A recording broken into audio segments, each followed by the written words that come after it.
Hadirin wal hadirat yang dimuliakan Allah Subhanahu wa ta'ala. Kehidupan dunia salah satu tempat persinggahan. Kehidupan dunia adalah salah satu rangkaian episode yang dijalani dan akan dilewati. Dan kehidupan dunia ibarat tempat menanam yang akan dipanen buahnya di kehidupan akhirat kelak.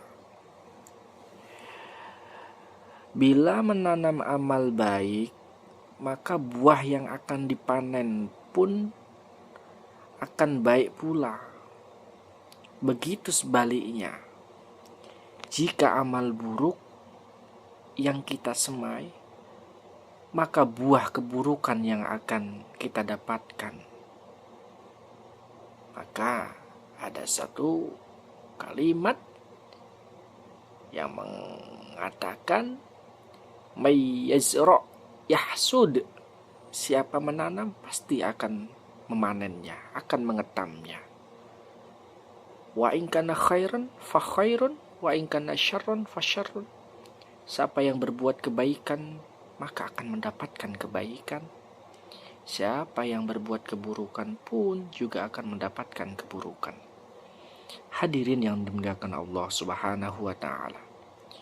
Seseorang yang mempunyai iman itu bukan berarti keimanannya akan menghilangkan cobaan, menghilangkan ujian.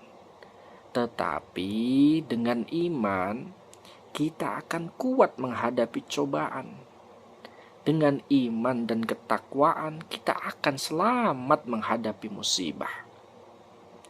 Sebagaimana payung di saat hujan. Payung ini tidak akan bisa menghentikan hujan. Tetapi dengan payung kita tetap bisa berjalan di tengah-tengah hujan dan tidak basah. Idza ahabballahu 'abdan ibtalah, fa in sabara istabahu, wa in radhiya istafah. Jika Allah Subhanahu wa ta'ala mencintai seseorang, maka ia akan mengujinya. Kalau orang itu sabar, maka Allah Subhanahu wa ta'ala akan menjadikannya orang yang mulia, mujtabah. Dan jika ia ridho, rela, maka Allah akan menjadikan sebagai orang pilihan yang istimewa, mustafa. Waktu terus mengalir dan tak terasa sekali. Tak terasa sekali, sebentar lagi kita sudah akan memasuki bulan suci Ramadan. Bulan suci Ramadan kian dekat dan memberikan suasana batin tersendiri bagi masing-masing orang. Ada yang bergembira dengan kehadiran bulan suci ini. Ada juga yang biasa-biasa saja. Maka Sa'ban dan Ramadan dinilai tak jauh berbeda dari bulan-bulan lainnya.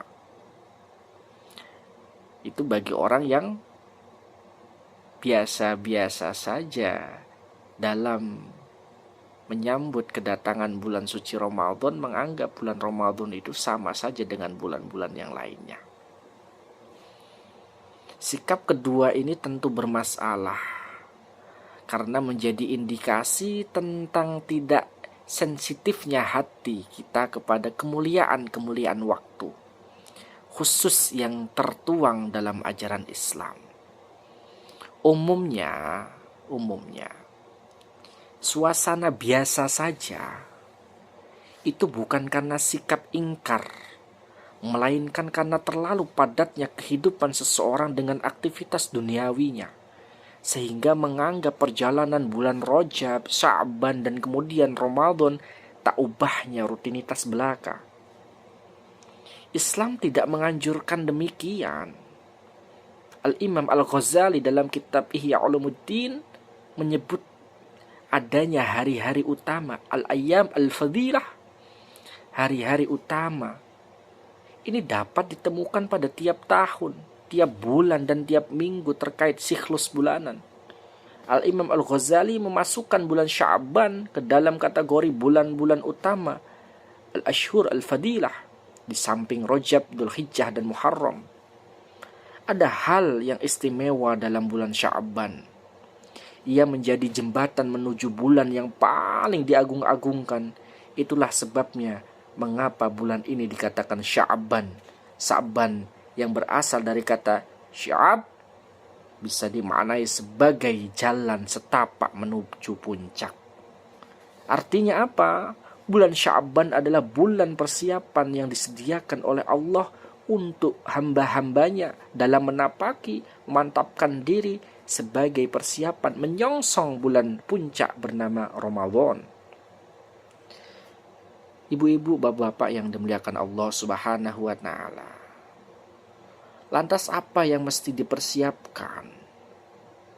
Sudah lazim kita menyaksikan bahwa Ramadan sebagai fenomena tahunan memberikan efek ekonomi dan peralihan budaya yang cukup signifikan. Menjelang bulan puasa, kita jumpai pasar-pasar ramai, padat, pusat-pusat perbelanjaan semakin menunjukkan gairahnya, kecuali 2 tahun terakhir ini dalam era masa COVID-19 ini. Sampai kita menyaksikan hingga televisi pun menyesuaikan sajian tayangannya kepada masyarakat yang mulai berubah menjadi semakin religius. Untuk menghadapi ini semua kita butuh persiapan. Tapi ini persiapan fisik dan material. Karena Ramadan memang membawa dampak material juga bulan sesudahnya, yakni Lebaran atau Syawal. Akan tetapi persiapan yang kita maksud sekarang adalah persiapan secara spiritual sebagai jalan menuju puncak. Seyogyanya Sya'ban menjadi momen bagi umat Islam untuk memperkuat mental, menata batin, dan membenahi perilaku untuk menyambut bulan puasa. Puasa dari makan dan minum, maupun puasa dari sikap untuk selalu menuruti ego pribadi. Qala Rasulullah sallallahu alaihi wasallam, "Dzaka syahrun yaghfulun nas anhu ya'ni bainar Rajab wa Ramadan wa huwa syahrun tarfa'ul a'mal fihi ila rabbil alamin fa uhibbu ayyarfa'a amali wa ana sha'im." Bulan itu Sya'ban adalah bulan yang dilupakan manusia, berada di antara Rajab dan Ramadan. Dan ia adalah bulan diangkatnya amal ibadah kepada Tuhan, pemilik semesta alam. Maka aku Nabi Muhammad suka amal ibadahku diangkat ketika aku berpuasa. Hadis riwayat An-Nasa'i. Maka semoga harapan kita ini kita menjadi bagian orang yang sabar, orang yang tidak mudah mengeluh kecuali hanya pada Allah Subhanahu wa Ta'ala.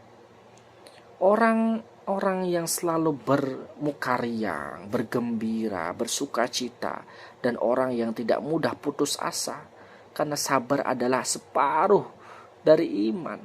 Sabar itu adalah separuh dari iman.